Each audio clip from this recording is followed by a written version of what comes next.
I had thought you different, Lady Caitlin. I see now I was mistaken.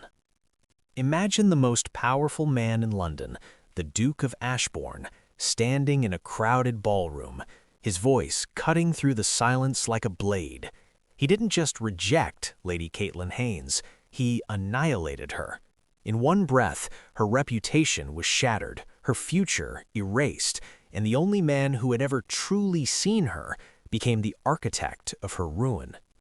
But before that night, Caitlin Haynes wasn't always a scandal.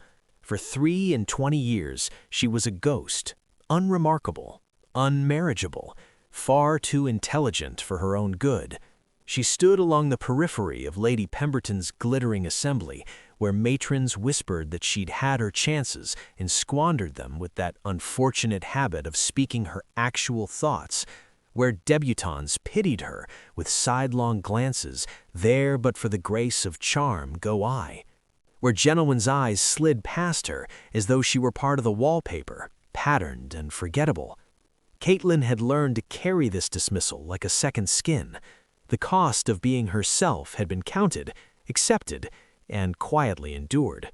Then, Jaden Gough, the Duke of Ashbourne, engaged, untouchable, and the most scrutinized man in England, did something unthinkable.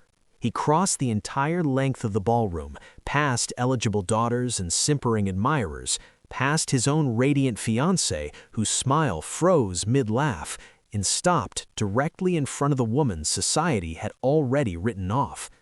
Every conversation ceased, every eye turned, and in the terrible, crystalline silence that followed, Caitlin understood. Sometimes being noticed is far more dangerous than being ignored.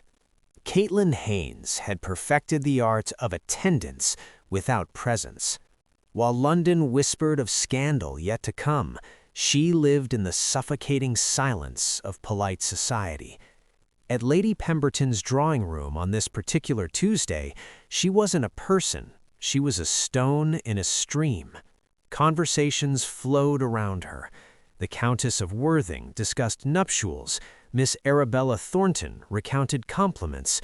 Lady Pemberton orchestrated it all with the precision of a conductor who knew exactly which instruments mattered. Caitlin was not one of them. She stood with her teacup, wearing her practiced expression of polite interest, the mask she'd learned to wear so well her own face had forgotten what lay beneath it. The small nod, the soft smile, the careful absence of thought in her eyes. She nodded at the tea-table gossip while her mind dismantled Rousseau's discourse on inequality. He'd argued that man is born free, but is everywhere in chains. Caitlin looked at her silk gloves, at the women performing their prescribed roles with such practiced grace, and realized Rousseau had forgotten to mention that for women, the chains were made of lace in reputation. In this room, her thoughts were weapons. If she spoke them, she would be cast out. So she lied with her silence. She nodded. She survived. But she hadn't always been a ghost haunting her own life. 2 years ago, in a moonlit library, she had been startlingly, dangerously alive. The Duchess of Harrington's winter ball. Caitlin had escaped the performance of the ballroom and found the Duke of Ashbourne already there, standing before a shelf of poetry, book in hand, his shoulders carrying the weight of 100 watching eyes, even in solitude. They'd both startled. Then, unexpectedly, he'd held up the volume in his hand. Byron's latest. "Do you know it?" he'd asked. Not a pleasantry, a genuine question. "I do," she'd said carefully. Then, because something about the exhaustion in his posture made her brave, "Though I find Byron's romanticism somewhat self-indulgent." His eyebrow had lifted, not in offense, in interest. "Self-indulgent? He suggests our emotions are our only truth," Caitlin said, her voice steadier than she felt. "But in ballrooms like the one beyond these doors, Your Grace, truth is a liability. We don't trade in truth. We trade in the appearance of it." Jaden had leaned against the mahogany shelf. candlelight catching the sharp line of his jaw, the unexpected softness in his eyes. And what is the alternative, Lady Caitlin? Total transparency? Society would collapse under the weight of so much honesty. Perhaps, she'd countered, stepping closer without meaning to, but at least we wouldn't be ghosts haunting our own lives. At least we'd know what we'd sacrificed and why. Something had shifted in his expression. He'd set the book down slowly, deliberately, as though her words had physical weight. Ghosts, he'd repeated quietly. Yes, that's exactly what we are. For 20 minutes after that, they'd ceased performing entirely. They debated the cost of authenticity, the loneliness of being constantly observed but never truly known, the suffocating requirements of their positions. Caitlin had forgotten to make herself small. She'd spoken as she wrote, clearly, directly, without apology. Jaden Gao had listened as though her words were oxygen. He'd challenged her arguments. She'd countered his defenses. They'd stood too close, leaned toward each other's intensity, existed in a pocket of reality where titles dissolved and only ideas mattered. "You don't perform," he'd said finally, almost accusingly. "Everyone in that ballroom is performing. Every word, every gesture, every smile is calculated. But you don't." "Neither do you," she'd replied softly. "Not right now. Not with me." His eyes had held hers for a moment too long. Recognition, hunger, the terrible awareness that they'd found something rare and entirely impossible. "No," he'd admitted, "not with you." Then the library door had opened. Laughter spilled in like cold water. The spell shattered. Jaden's expression had shuddered, the mask returning with practiced ease. He'd straightened, stepped back, became once again the Duke of Ashbourne. Caitlin had watched the transformation, had felt the loss of it like a physical ache. He'd been claimed by admirers and obligations. She'd slipped back into invisibility. When she'd seen him again in the ballroom, Lady Cecilia Fairfax had been on his arm, beautiful, charming, performing flawlessly the role of future Duchess. The woman who would never challenge him, never force him to think, never remind him of the ghost he'd admitted to being. 3 weeks later, their engagement was announced in the Morning Post. Caitlin had read the notice over breakfast, felt the brief sharp sting of understanding, and carefully set it aside. He'd chosen performance over truth, safety over authenticity, the ghost over the fire. She couldn't blame him. Society rewarded such choices, but something inside her had quietly broken nonetheless. "Lady Caitlin, you're terribly quiet today." Lady Pemberton's voice cut through the memory like scissors through silk. The library, that sanctuary of ideas, vanished. The drawing room returned, bright, sterile, a graveyard for genuine thought. Caitlin blinked, the fire of the memory extinguished by the clink of a silver spoon against china. Her face shifted imperceptibly. The mask slid back into place. "Simply enjoying the conversation, Lady Pemberton," she said with her practiced gentleness. It was a lie, but lies were the cost of survival. She'd made peace with that cost. After the library, after Jaden's choice, after accepting that one honest conversation didn't rewrite the rules of their world, Caitlin had chosen something else. She'd chosen herself. Quietly. Completely. Her books, her writing, her private rebellion against Rousseau's chains, these would have to be enough. They were enough. At least, that's what she told herself each night when she returned to her room, where no one watched, no one judged, and no one remembered a winter conversation that revealed the dangerous truth that authenticity, once glimpsed, made performance unbearable. What Caitlin didn't know, what she couldn't have known as she stood in Lady Pemberton's drawing room, wearing her mask of polite indifference, was that Jaden Gao remembered that conversation too. He remembered it in the middle of state dinners, in the pause between his fiancée's perfect sentences, in every moment when he felt himself disappearing into the role everyone expected him to play. He remembered the woman who'd called him a ghost, who'd been brave enough to be real. And in 3 weeks' time, when Lady Cecilia Fairfax would whisper poison in his ear, when lies would be dressed as evidence and manipulation disguised as concern, that memory would become the reason he'd fail the most important test of his character. It would become the reason he destroyed her. Because ghosts, as Caitlin had once told him, don't haunt empty houses. They haunt the living. Jaden Gough, Duke of Ashbourne, had everything a man of his station could want. The House of Lords listened when he spoke on matters of trade reform. His estates ran with the efficiency his late father had demanded and that Jaden had perfected. His engagement to Lady Cecilia Fairfax was celebrated in every drawing room that mattered, a union of impeccable bloodlines, considerable fortunes, and mutual social advantage. He should have been content. He was drowning. The realization struck him most acutely in moments like this. Cecilia, seated across from him in his study, correspondence spread before her like battle plans, speaking with the confidence of someone who had never once asked him a question she didn't already know the answer to. "The seating arrangement for the wedding breakfast requires your approval, darling." She didn't look up. "I've placed the Marquis of Rothwell near your aunt, as his late wife was her dear friend. Strategic, I think." "Strategic," Jaden repeated, the word tasting like ash. "And I've confirmed the orchestra for the engagement ball, the same ensemble that performed at the Duchess of Somerset's affair." Everyone remarked on their excellence. She glanced up, her smile perfectly calibrated. "You'll be pleased." Would he? Jaden couldn't remember the last time Cecilia had asked what would please him. She anticipated, arranged, executed with flawless precision. She managed him the way a curator manages a priceless instrument, valued for its worth and its pedigree, but never actually allowed to play a note that wasn't pre-composed by society. "It sounds well managed," he said. "Of course." Her attention returned to her lists. "I've also taken the liberty of declining the invitation to Lord Hartwell's lecture series.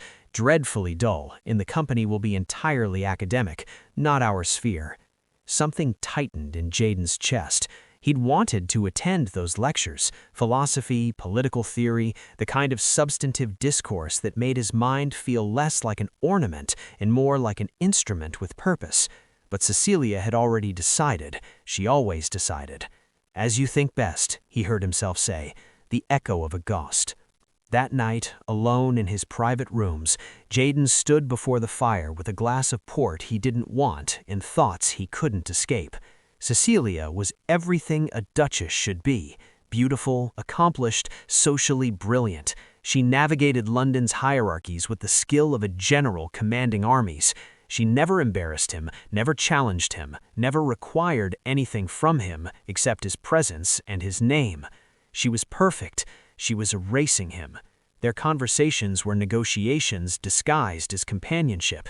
She told him what he should think about political developments, which alliances to cultivate, how his speeches were received. She orchestrated his life with such competence that he'd become a spectator to his own existence. And the worst part, the part that kept him awake when the house fell silent, was that she had no curiosity about what lay beneath the role he performed. To her, the Duke of Ashbourne was the entirety of who he was. The man underneath, the one who thought and questioned and hungered for something more substantial than approval, simply didn't exist. Or perhaps had stopped existing so gradually he hadn't noticed until it was too late. The memory surfaced unbidden. A library, 2 winters past, candlelight and poetry, and a woman who'd looked at him as though his title were irrelevant and his thoughts were everything. But at least we wouldn't be ghosts haunting our own lives. At least we'd know what we'd sacrificed and why. Lady Caitlin Haynes, unremarkable by society's measure, unmarriageable by its standards, far too intelligent for comfort, and for 20 minutes she'd made him feel more alive than he'd felt in years. He'd thought of that conversation more times than he cared to admit, in tedious state dinners when Cecilia performed flawlessly beside him, in the pause between her perfectly constructed sentences, in every moment when he felt himself disappearing into the Duke of Ashbourne and losing whoever Jaden Goff might have been. He'd made his choice, though. Duty over desire, performance over truth, the engagement that pleased everyone except, possibly, himself. This was what his father would have wanted. This was what his position required. Men of his station didn't marry for intellectual companionship or honest conversation. They married for alliance, for legacy, for the continuation of everything that mattered to everyone else. Jaden set down his glass with deliberate care. He was being absurd. Cecilia was an excellent match. She would be a superb duchess. What did it matter if she never asked what he actually wanted? What did it matter if every conversation felt like reading from a script someone else had written? This was his life. He would play his part with the same discipline he applied to everything else, even if it meant suffocating the man who'd once debated freely with a woman who'd called them both ghosts, even if he was already haunting his own existence. Jaden Goff was a man who prided himself on control, on duty, on doing what was expected regardless of personal cost. But as he stared into the fire, watching shadows dance across walls that would soon belong to Cecilia as much as him, he realized something that chilled him more than any winter wind. He wasn't controlling his life, he was merely officiating its funeral. He would play the part of the Duke, he would marry the perfect woman, he would honor every expectation placed upon him since birth. But in 3 weeks' time, when he saw Lady Caitlin Haynes across a crowded ballroom, standing in her practiced invisibility, asking nothing of him, wanting nothing from him, he would realize that a ghost can only be ignored for so long, before it starts to haunt everything you've built, before it forces you to choose between the life you're performing and the man you've buried alive. Lady Cecilia Fairfax had not secured her position as the Duke of Ashbourne's fiancée by failing to notice things. She noticed everything. The slight hesitation before a compliment, the way a matron's smile didn't reach her eyes, the infinitesimal shift in a gentleman's posture that revealed interest, ambition, or threat.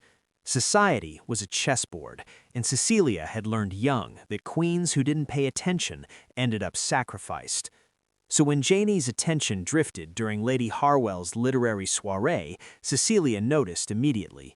They stood in an elegant cluster near the piano, Lord Pemberton holding forth about the moral decline of modern poetry, his wife nodding with performative agreement. Jaden wore his usual expression of courteous engagement, the mask Cecilia had learned to read like a familiar text. Then, Lady Caitlin Haynes spoke. A quiet observation about the relationship between artistic restraint and emotional honesty. Nothing remarkable. The woman never commanded attention, she merely existed on the periphery, where women like her belonged. Except Jaden turned toward her. Not the polite quarter turn of social courtesy, a full orientation. His shoulders shifted, his expression changed, the mask slipping just enough to reveal something underneath, something awake. He leaned forward, subtle but unmistakable, the body language of someone who'd heard a voice they'd been listening for. "That's an interesting distinction," Jaden said, and his tone carried a quality Cecilia rarely heard from him, genuine curiosity. Lady Caitlin met his eyes for a brief moment, then looked away as though the contact had burned. "Merely an observation, Your Grace." "No," Jaden said softly, "not merely." Cecilia's pulse didn't quicken, her expression didn't change, but inside something cold and calculating shifted into focus. She observed the rest of the evening with surgical precision. Jaden didn't approach Lady Caitlin again, didn't seek her out, didn't give any outward sign of particular interest, but twice more, when the unremarkable woman spoke, his attention drifted. A half smile, a slight lean, the unmistakable signs of recognition. Cecilia knew those signs. She'd spent months trying to provoke them and failed. This woman, this plain, quiet, socially irrelevant woman, had achieved in moments what Cecilia couldn't accomplish in months of flawless performance. The realization settled in her chest like a blade finding its mark. By morning, Cecilia was mobilizing, a careful word to her lady's maid, who knew every servant in every household, a seemingly innocent conversation with Lady Pemberton, who hoarded gossip like currency, a casual inquiry to Jaden's aunt, who could recite the history of every woman in London. The intelligence came swiftly. Lady Caitlin Haynes, 23, Baron's daughter, respectable lineage, negligible influence, 4 unsuccessful seasons, no scandals but no prospects, known for being difficult, too serious, too intellectual, generally dismissed as unmarriageable, harmless by every conventional measure. Then the maid delivered the detail that didn't just change the game, it ended the doubt. 2 years ago, my lady, at the Duchess of Harrington's winter ball, Lady Caitlin and Lord Ashbourne, before he was Duke, were seen in the library together. They spoke for nearly half an hour, alone. Cecilia's fingers stilled on her teacup. Was there talk? Nothing scandalous, they simply talked, but my cousin, who served that night, said she'd never seen Lord Ashbourne smile like that, not at any ball. She said it was like watching someone remember how to breathe. Cecilia dismissed the maid with a gracious nod and sat alone in her dressing room thinking with the clarity of a general who just identified the true battlefield. In a library, 2 years ago, a wallflower had planted a seed. Cecilia realized with cold precision that she wasn't fighting a new spark, she was fighting a deep-rooted forest that had been growing silently beneath everything Jaden performed. Lady Caitlin Haynes represented the one thing Cecilia had spent her life learning to perform, but could never authentically possess: sincerity. Cecilia could mimic beauty, charm, social brilliance. She could anticipate desires, manage expectations, execute flawless strategy. She could mimic the sound of a heart, but she couldn't make it beat. Caitlin Haynes didn't even try to mimic it. She simply was. And to a man like Jaden, starving for truth in a world built on performance, that was a siren song Cecilia couldn't drown out with all her social mastery. The threat crystallized with perfect, terrible clarity. Caitlin wasn't pursuing Jaden. That would have been manageable. Ambition could be exposed, desperation could be mocked. But Caitlin wasn't performing at all. She simply existed authentically, and that authenticity called to something in Jaden that Cecilia couldn't reach because she'd never possessed it herself. Worse, Caitlin didn't know her own power. She thought herself invisible, harmless, already defeated by society, which meant she wouldn't see the danger until far too late. Cecilia set down her teacup with decisive care, her reflection in the mirror composed and certain. She'd built her entire future on becoming Duchess of Ashbourne. She'd cultivated every connection, mastered every social grace, positioned herself as the inevitable choice. She would not lose that position to a woman too naive to know she was a threat. Love, for Cecilia, had always been a position to secure, not a feeling to nurture, and she secured her positions by eliminating competition before it knew it was competing. The chessboard was set. Lady Caitlin Haynes had been content to remain a pawn, invisible and unmoving. Cecilia would show her what happened to pawns who stood between queens in their kingdoms. 3 evenings, door locked, candles burning low, she practiced Caitlin's handwriting from a stolen sample, a brief note of thanks, unremarkable except for what it revealed. The hand was educated but unpretentious, lacking the decorative flourishes most women employed. Functional, honest even in penmanship. Cecilia's own hand moved with surgical precision, mimicking the slope of the C, the hesitation before the H. She wasn't just forging handwriting, she was stealing identity.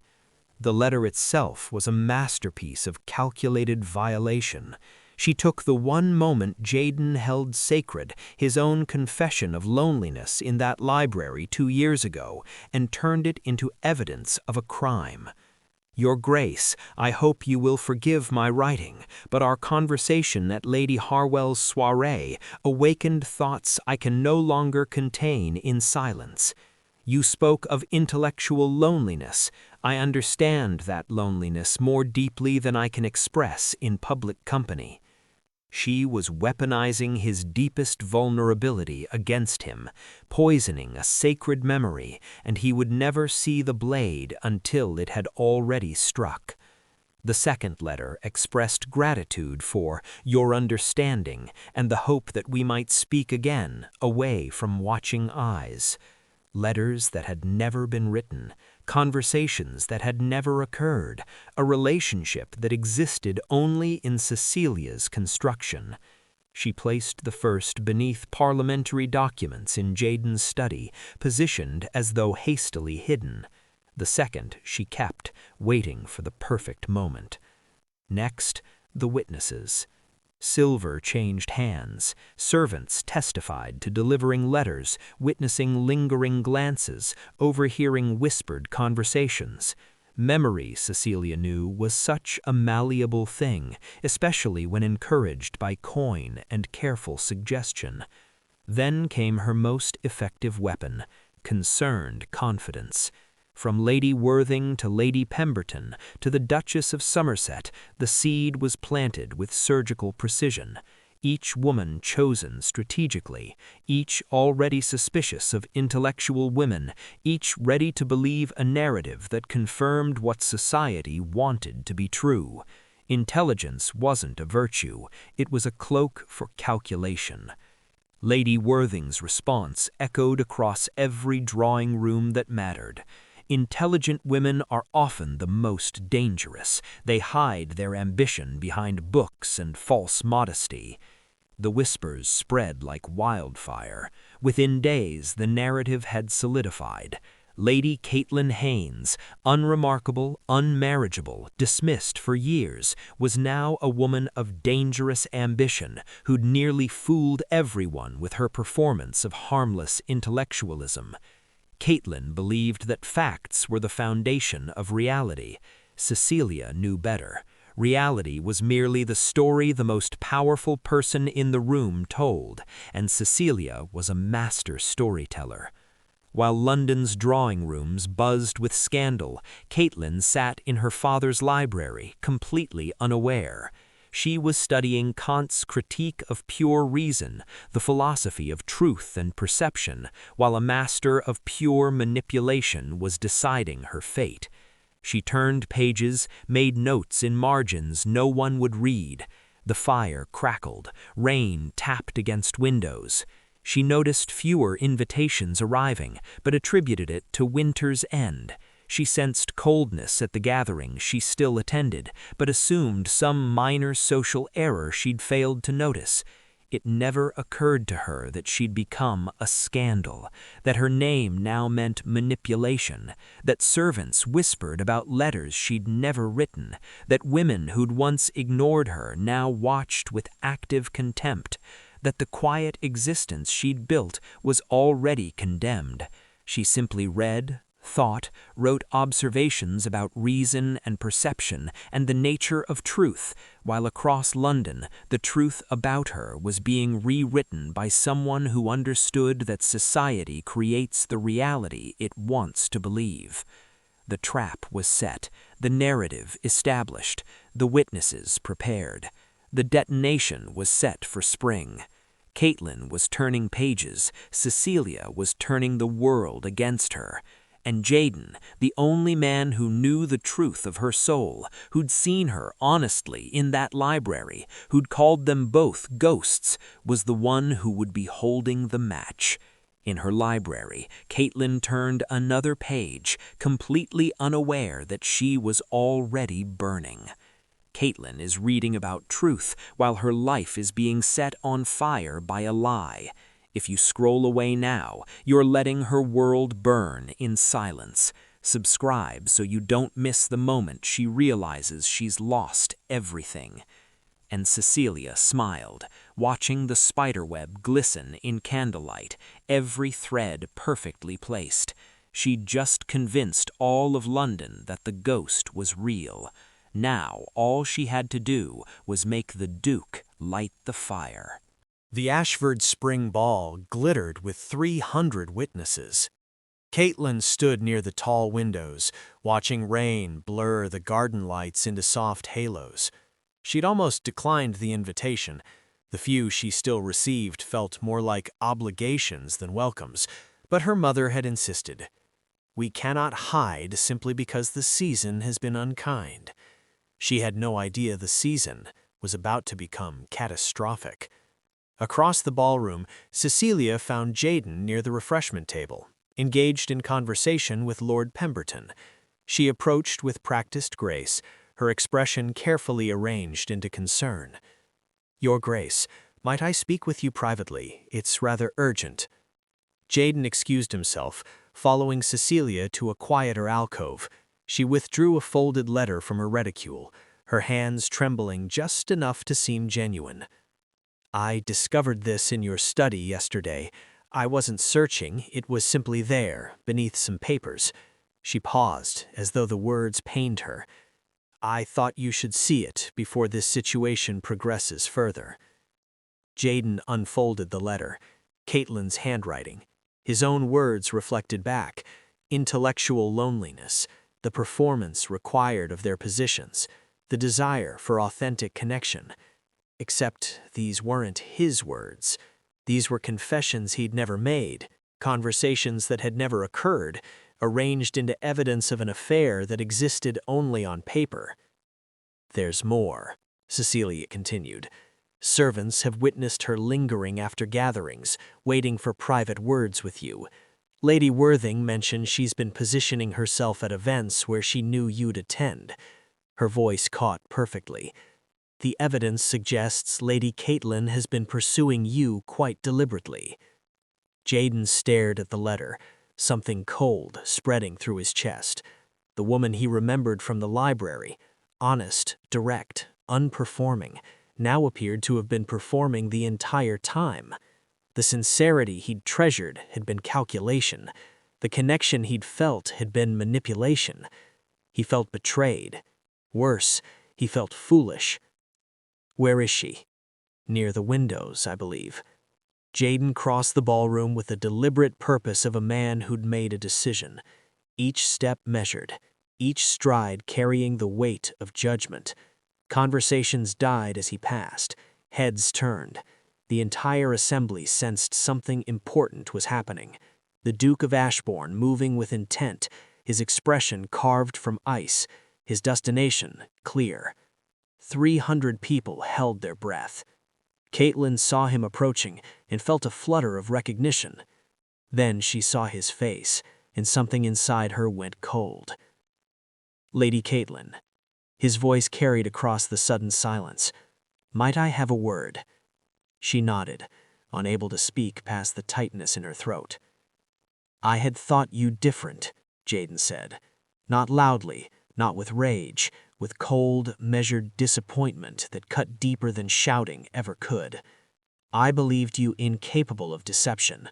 I respected your honesty, your refusal to perform the games others play. I see now I was mistaken." Caitlin's mind struggled to comprehend his words. Different? Deception? The letters, the pursuit, the calculated positioning, all of it dressed as innocence, as intellectual companionship, when it was merely ambition wearing sincerity's mask. The ballroom had gone completely silent. Caitlin felt the world tilting. Letters? She'd written no letters. Pursuit? She'd avoided him deliberately. But the certainty in his eyes, the judgment in his voice, the witnesses who must have testified. She'd been framed. The realization hit like a blade. Someone had constructed this. Someone had built lies so convincing that even Jaden, who'd once seen her honestly, now believed them. She should defend herself, explain, demand evidence, but the shock paralyzed her. The humiliation of standing before 300 people who already believed her guilty, the devastation of watching the only man who'd truly known her condemn her for crimes she hadn't committed. She began, but her voice fractured. Jaden's expression didn't soften. "I expect no further correspondence, no further positioning. I trust I've made myself clear." Caitlin couldn't speak, couldn't defend, could only absorb the weight of public destruction. Then, with what remained of her dignity, she turned and walked toward the exit, not running, not crying, simply withdrawing with the quiet grace of someone who just learned that being seen was infinitely more dangerous than being unseen. The crowd parted in silence. Society had its verdict. Caitlin reached the doors and disappeared into the night, taking with her the last remnants of the woman who'd once believed honesty was protection enough. She'd been wrong. For 23 years, her unremarkable status had been her shield. No one noticed her, no one judged her, no one cared enough to destroy her. Then Jaden Gao had seen her, truly seen her, in a library, in honest conversation, and she'd mistaken that recognition for safety. She hadn't understood that being seen by the wrong person, at the wrong time, in the wrong way, could be the most dangerous thing of all. Tonight, he hadn't saved her by finally noticing her existence. He had annihilated her. And Jaden stood in the center of the ballroom, surrounded by approving nods and murmured agreement, feeling righteous and betrayed, and completely unaware that he'd just destroyed an innocent woman. His failure wasn't cruelty. It was cowardice disguised as honor.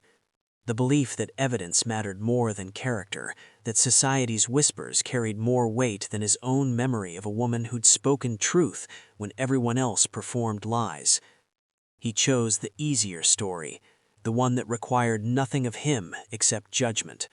And in doing so, he'd become exactly what he'd feared most, a ghost haunting his own life, performing righteousness while burying the man who'd once recognized honesty when he heard it. The ballroom resumed its chatter. The scandal would fuel conversations for weeks, but the Duke of Ashbourne felt no satisfaction, only a hollow victory that tasted like ash. Caitlin left London 3 days after the Ashford ball. Her father arranged the retreat to their country estate without discussion. Her mother packed her belongings with tight-lipped efficiency. No one spoke of what had happened. No one needed to. The silence in the carriage said everything. Shame, disappointment, and the unspoken relief that at least the family could escape the whispers by leaving the city entirely. Invitations stopped arriving. Former acquaintances who'd barely noticed her existence now actively avoided her. At the few remaining gatherings her mother insisted they attend before departing, women turned away mid-conversation when Caitlin approached. Men looked through her as though she'd become transparent. She'd been erased. The country estate sat quiet and remote, surrounded by fields that stretched toward distant woods.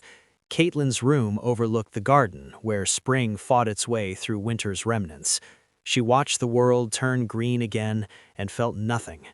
For 2 weeks, she barely spoke, barely ate, moved through the house like a ghost haunting rooms that had once felt like sanctuary. Then, slowly, something shifted.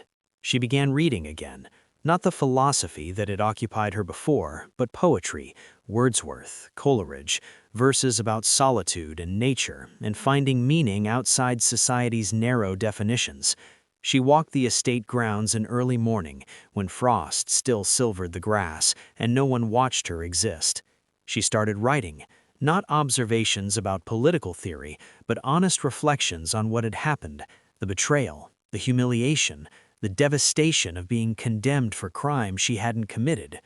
But also the realization that society's verdict didn't have to be her truth. She hadn't written those letters, hadn't pursued the Duke, hadn't schemed or manipulated or performed anything except her authentic self. Whatever London believed, whatever Jaden Gao had decided, the facts of her innocence remained unchanged, and that innocence didn't require anyone else's validation to exist. Caitlin began rebuilding herself, not around the hope of acceptance, not around the dream of being chosen, but around the simple integrity of knowing who she was when no one was watching. Her intelligence wasn't a flaw, her honesty wasn't a weakness, her refusal to perform wasn't pride. They were simply who she'd always been. Society had punished her for it, but society's punishment couldn't change the truth. In solitude, Caitlin discovered something unexpected. She didn't break. She bent. She grieved. She felt the full weight of injustice and betrayal. But she didn't shatter. In London, Jaden Gao found no such peace. His engagement to Cecilia continued with flawless efficiency. She planned their wedding with the same competence she applied to everything, choosing venues, approving guest lists, managing every detail with precision that should have impressed him. Instead, it exhausted him. Their conversations remained transactional. She told him what decisions had been made, what appearances they would attend, what alliances their marriage would strengthen. She never asked what he wanted, never paused to consider whether the life she was constructing included space for the man inhabiting it. The home they would share felt empty before they'd even moved into it. Jaden told himself this was normal, that marriage in their world was partnership, not romance, that Cecilia's competence was admirable, her social brilliance an asset, but guilt gnawed at him. Not because he believed Lady Caitlin innocent, the evidence was clear, the witnesses credible, but because condemning her had brought him no satisfaction, no sense of righteousness, no relief, only a hollow victory that tasted like betrayal. He found himself thinking of the library conversation more frequently, the woman who'd debated him honestly, who'd called them both ghosts, who'd made him feel seen in ways Cecilia never had. He'd believed that woman incapable of deception. Then, evidence had proved otherwise, except the evidence sat uneasily in his memory. The letters felt wrong somehow, too obvious, too perfectly incriminating. The witnesses' testimonies had aligned too neatly, and Caitlin's reaction at the ball haunted him. Not indignation or defense, but shocked silence, as though she genuinely didn't know what he was talking about. Jaden pushed the doubts away. He'd made his decision based on facts, on testimony, on reasonable judgment. But facts, he was beginning to realize, were just bricks. It was the architect, the one who laid them, who decided what kind of prison they built. And he was beginning to suspect he'd let the wrong architect build his. Late at night, alone in rooms that would soon belong to Cecilia as much as him, Jaden couldn't escape the growing certainty that something fundamental was wrong. Not with the evidence, with himself. He'd chosen the easier story, the one that required nothing except judgment. He'd condemned a woman rather than question the narrative society had already accepted. He'd performed righteousness while burying the part of himself that had once recognized truth when he heard it. And now he was paying the price, a life that looked perfect from outside but felt like slow suffocation from within. Jaden stood at his study window, watching London's streets blur in spring rain, and wondered if ghosts could haunt themselves. In the sun-drenched fields of her family's country estate, Caitlin walked among wildflowers beginning their spring bloom, her face turned toward warmth and light. Her isolation had become a kind of freedom. She was finally, completely herself. Behind the rain-streaked glass of a London window, Jaden stood motionless in expensive rooms that felt like a mausoleum. His reflection stared back at him, a duke, a gentleman, a man of honor by society's measure, a ghost by his own. She had lost everything society valued, he had gained everything society promised, and somehow, impossibly, she was free, while he remained imprisoned by the righteous choice that was beginning to feel like the greatest failure of his life. The truth began unraveling on an unremarkable Tuesday in late summer. Jaden was reviewing estate documents when his steward mentioned, almost as an aside, that they'd need to find a new housekeeper. Cecilia had dismissed Mrs. Carson the previous week, some disagreement about household management. Shame, really, the steward continued. She'd been with the family for years. Apparently said something to Lady Cecilia about not wanting to be involved in that letter business again. Jaden's pen stopped moving. What letter business? The steward shrugged. I didn't inquire further, Your Grace, not my place. But it became Jaden's place. He found Mrs. Carson in a boarding house near Cheapside, living on the severance Cecilia had provided in exchange for her silence. The woman was reluctant to speak. She'd signed an agreement, couldn't afford legal trouble. I'm not here to cause you difficulty, Jaden said quietly. I need to understand what happened. Mrs. Carson studied him, then spoke with the careful precision of someone unburdening a conscience. "The letters, Your Grace, the ones Lady Cecilia had me place in your study. She said they were from Lady Caitlin, but I'd served in the Hawthorne household before.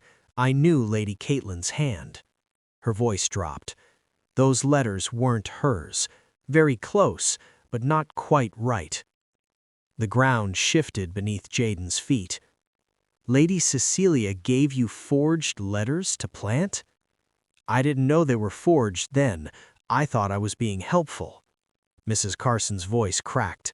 "It wasn't until Lady Caitlin was ruined that I understood what I'd participated in. I haven't slept well since, Your Grace." Jaden consulted a handwriting expert next, ostensibly for unrelated business, but he brought the letters. The man examined them in silence, his expression darkening. "Your Grace," he said finally, "someone with considerable skill created these, but skill isn't the same as soul." He pointed to subtle differences, pressure points, spacing, the slight tremor in certain letters. Someone didn't just mimic her hand, they tried to mimic her soul and failed. This is forgery of the most calculated kind. Each word landed like a hammer blow. The witnesses crumbled under direct questioning. The servant who'd claimed to deliver letters admitted Cecilia had paid her. Others, pressed for specific dates, couldn't remember any. The timeline fractured. Lady Caitlin had supposedly lingered at gatherings she'd never attended. Every piece of evidence pointed to the same devastating truth. Cecilia had constructed everything. When Jaden confronted her, he expected denial, tears perhaps, horror at being discovered. Instead, Cecilia met his accusations with calm acknowledgement. "Yes," she said simply, "I did what was necessary." Jaden stared at this woman he'd agreed to marry and saw a stranger. "Necessary? You destroyed an innocent woman." "I secured our future." Cecilia's tone suggested he was being deliberately obtuse. "You were infatuated with her, Jaden. That library conversation you thought I didn't know about? I knew. I saw how you looked at her. You would have chosen her eventually, some romantic notion about intellectual compatibility." She said it with barely concealed contempt. "I simply prevented a mistake." "A mistake?" "Love in our world must be secured, not earned. You would have realized that eventually.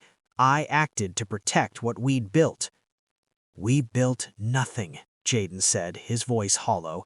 "You constructed a lie. You destroyed an innocent woman whose only crime was existing honestly." "She was competition." Cecilia's composure finally cracked. "You think I didn't see it, the way you came alive around her? She was dangerous precisely because she wasn't trying to be." The engagement shattered that afternoon. The official story was mutual incompatibility, nothing scandalous. Cecilia would recover, society would forgive her, some other man would be secured by her calculated efficiency. But Jaden's world had collapsed entirely. He sat alone in his study, holding the forged letters, and faced a truth more devastating than betrayal. He had destroyed an innocent woman. Not through malice, through cowardice. He'd chosen to believe lies because believing them was easier than trusting his own judgment. He'd condemned Caitlin because society expected it, because the evidence was convenient, because questioning it would have required courage he hadn't possessed. He'd been so afraid to be fooled that he'd fooled himself. The handwriting expert's words echoed. Someone tried to mimic her soul and failed. But Jaden had failed worse. He knew her soul. He'd recognized it in that library, in honest conversation, in the way she refused to perform. And he'd destroyed her anyway. Discovery of the truth brought no relief, no satisfaction, no redemption. Only the terrible, inescapable weight of knowing that Lady Caitlin Haynes had been exactly who he'd believed her to be. Honest, authentic, incapable of deception. And he, the The man who claimed to value truth had annihilated her for it. Jaden arrived at the Hawthorne country estate on a gray October morning, unannounced and alone. He debated sending word ahead, but decided against it. Caitlin owed him nothing, not convenience, not preparation, not even the courtesy of receiving him. If she refused to see him, that would be answer enough. The butler showed obvious surprise at finding the Duke of Ashbourne on the doorstep, travel-worn and without the usual entourage. After a lengthy pause, he ushered Jaden into a modest drawing room and disappeared to inquire whether Lady Caitlin would receive him. Jaden waited, standing because sitting felt presumptuous. The room was simple, comfortable, lined with books. Through the window he could see gardens where autumn had begun its work, turning leaves to copper and gold. After 15 minutes that felt like hours, Caitlin entered. Jaden's first thought was that she looked different, not diminished, transformed. Her bearing was straighter, her expression clearer. She wore a simple day dress, her hair arranged without elaborate styling. She looked like someone who'd stopped performing entirely and found strength in the absence of pretense. "Your Grace." Her voice was polite, distant, the voice one used with strangers. "Lady Caitlin, thank you for seeing me." She didn't sit, so neither did he. They stood like adversaries preparing for negotiation, with 6 feet of carpet and 6 months of devastation between them. "I know what happened," Jaden began. "I know the letters were forged. I know the witnesses were paid. I know you were innocent of every accusation I made against you." He paused, forcing himself to meet her eyes. "I came to offer an accounting, nothing more." Caitlin's expression didn't change. She picked up a book from the side table, Wordsworth's poems, and held it loosely as though his presence was merely an interruption to her afternoon reading. The gesture was small, but devastating. His crisis was her inconvenience. "An accounting," she repeated, turning the book over in her hands. "I failed you." The words came with effort, but they came honestly. Not through ignorance, not through deception, through cowardice. I was presented with lies, and I believed them because believing them was easier than trusting my own judgment. He drew a breath. "I condemned you publicly because society expected it, because the evidence was convenient, because questioning it would have required courage I didn't possess." Caitlin set the book down with deliberate care, each movement controlled. She didn't look at him with the desperation of someone seeking justice. She looked at him with the clinical detachment of a scientist observing a specimen, interesting, perhaps, but no longer capable of causing harm. "I chose what was comfortable over what was true," Jaden continued. "I performed righteousness while abandoning every principle I claimed to value, and in doing so, I destroyed an innocent woman whose only transgression was existing honestly in a world that punishes honesty." Silence filled the room. Outside, wind moved through trees, losing their leaves. "Is that all?" Caitlin asked carefully, her tone carefully controlled. "No." Jaden's hands clenched at his sides. "I want to correct the public record. I'll speak to every person who heard me condemn you. I'll ensure London knows the truth, that you were framed, that the accusations were false, that the fault was entirely mine for believing them."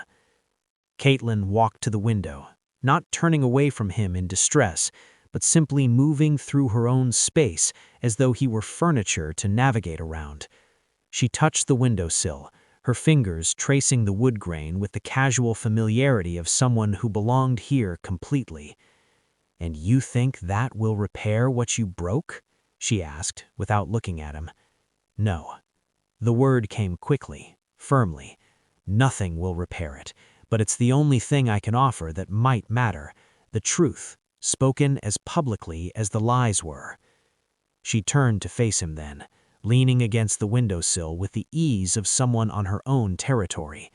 The afternoon light fell across her face, and Jaden saw what months of solitude had given her: absolute certainty in her own worth, regardless of his opinion or society's. "For months," she said quietly, "I rebuilt myself from what you destroyed. I learned to value my own integrity over society's approval. I found peace in solitude because trusting people proved catastrophic." Her eyes held his without flinching. "And now you arrive with your accounting, your acknowledgement of failure, your offer to correct the record. Do you expect gratitude?" "I expect nothing." "Good." Her voice was steady, but something beneath it trembled with suppressed emotion. "Because I have nothing to give you. No forgiveness, no absolution, no reassurance that your guilt can be eased by pretty words and public corrections." Jaden absorbed this without flinching. "I don't want absolution. I want you to know that I understand the magnitude of my failure, that I don't excuse it, that I won't minimize it by pretending apology is sufficient." Caitlin studied him with the same careful attention she might give a philosophical text, analyzing, evaluating, determining its worth. The power dynamic had completely shifted. In this room, on her ground, his title meant nothing. "You may correct the public record if you choose," she said finally. "London's opinion means nothing to me anymore, but I won't stop you from speaking truth." She moved toward the door with unhurried grace, a clear dismissal. "But don't mistake my permission for reconciliation, Your Grace. You don't get to destroy someone and then rebuild them with confessions." Jaden thinks an apology can fix a ruined life. Caitlin knows better. Most people would forgive him just because he's a duke. Are you one of them? Hit subscribe to stand with the woman who refused to be a ghost again. "I know," Jaden said. "I'm not here to rebuild anything. I'm here to answer for what I destroyed." Caitlin paused at the threshold, her hand resting on the doorframe. Her house, her rules, her decision when this conversation ended. "Then you've answered. Good day, Your Grace." She left without looking back, her footsteps fading down the hallway with the confidence of someone walking toward a life that no longer required his presence. Jaden stood alone in the drawing room, holding the weight of her judgment like the punishment it was. It was more than he deserved. Jaden began with the truth, spoken publicly and without softening.